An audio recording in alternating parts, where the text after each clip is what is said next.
Hey guys, Techie here to talk about the latest piece I did for JETSTREAM on the Tabletop, which I've just titled Raging Jetstream.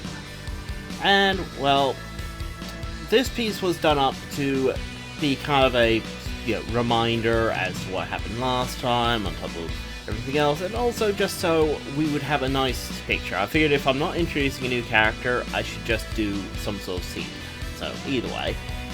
As we can see here, I'm slowly building up the background of that and just working out rough shapes at the moment. Nothing has to be exact.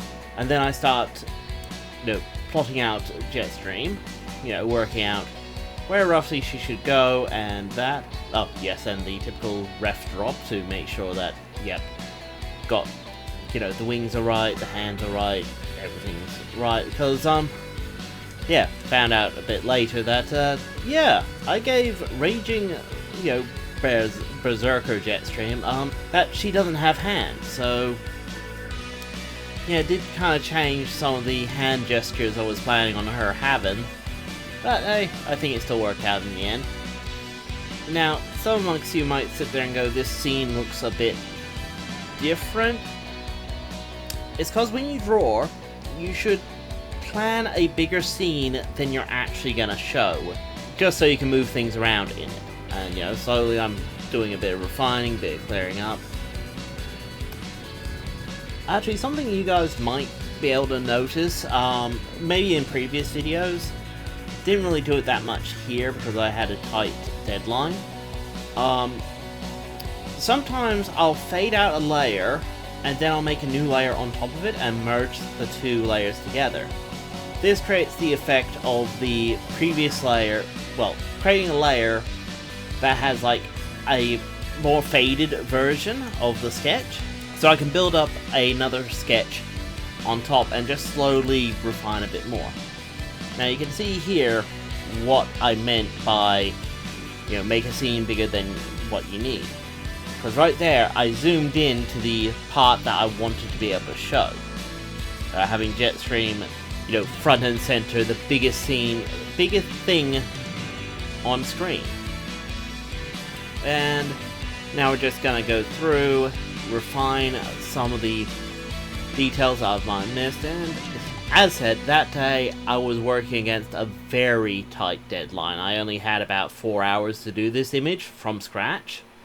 And, to be fair, I can do images much faster, but trying to do it from scratch and try and capture the right feeling in that, pictures don't get made as quickly as people think. You kind of have to work out the feel you want and such, and then there's like the little quirk bits, like trying to make the armor look 3D, try to make the blades look sharp, try to, have everything just feel like she's raging at something.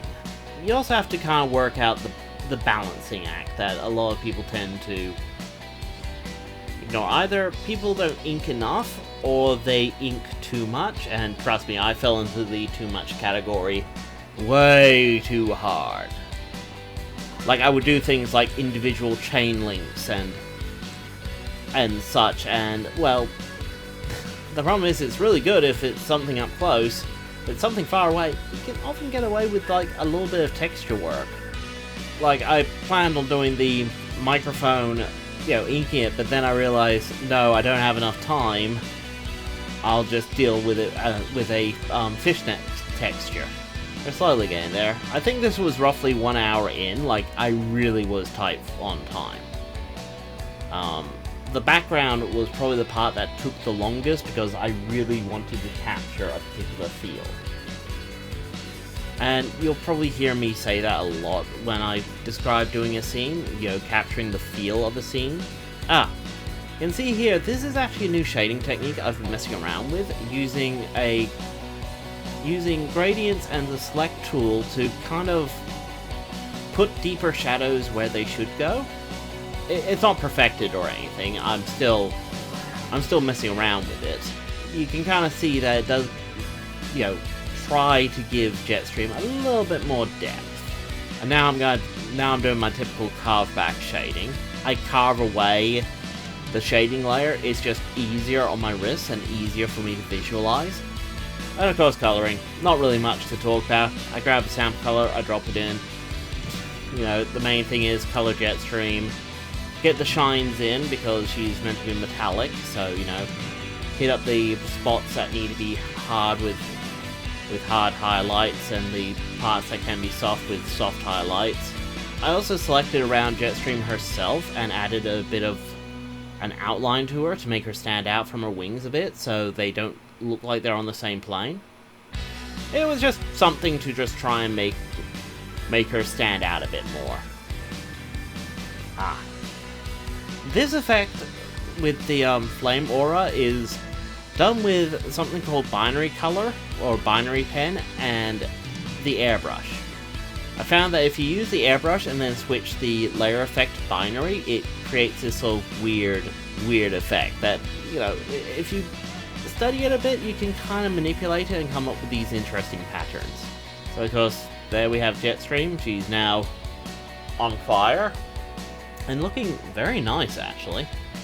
And of course now I'm doing a background, and the background took a while because I had to kind of plan out a stage, but have it sized to a Cybertronian using human tech.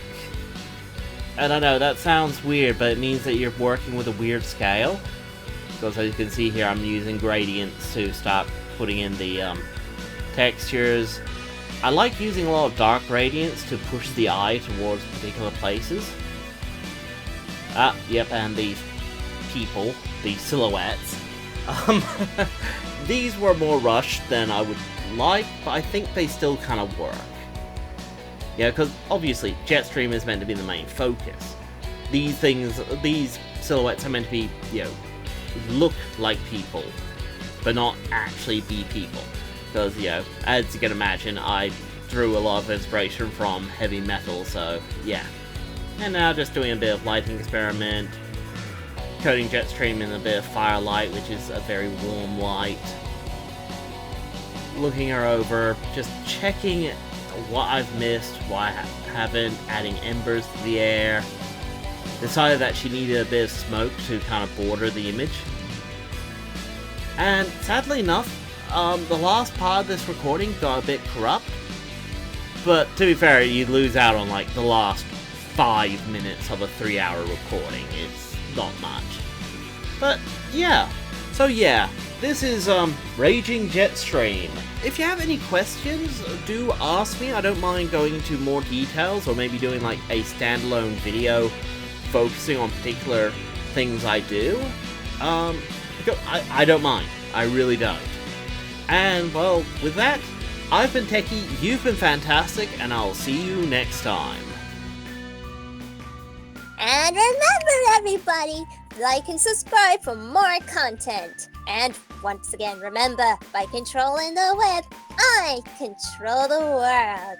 And transmission.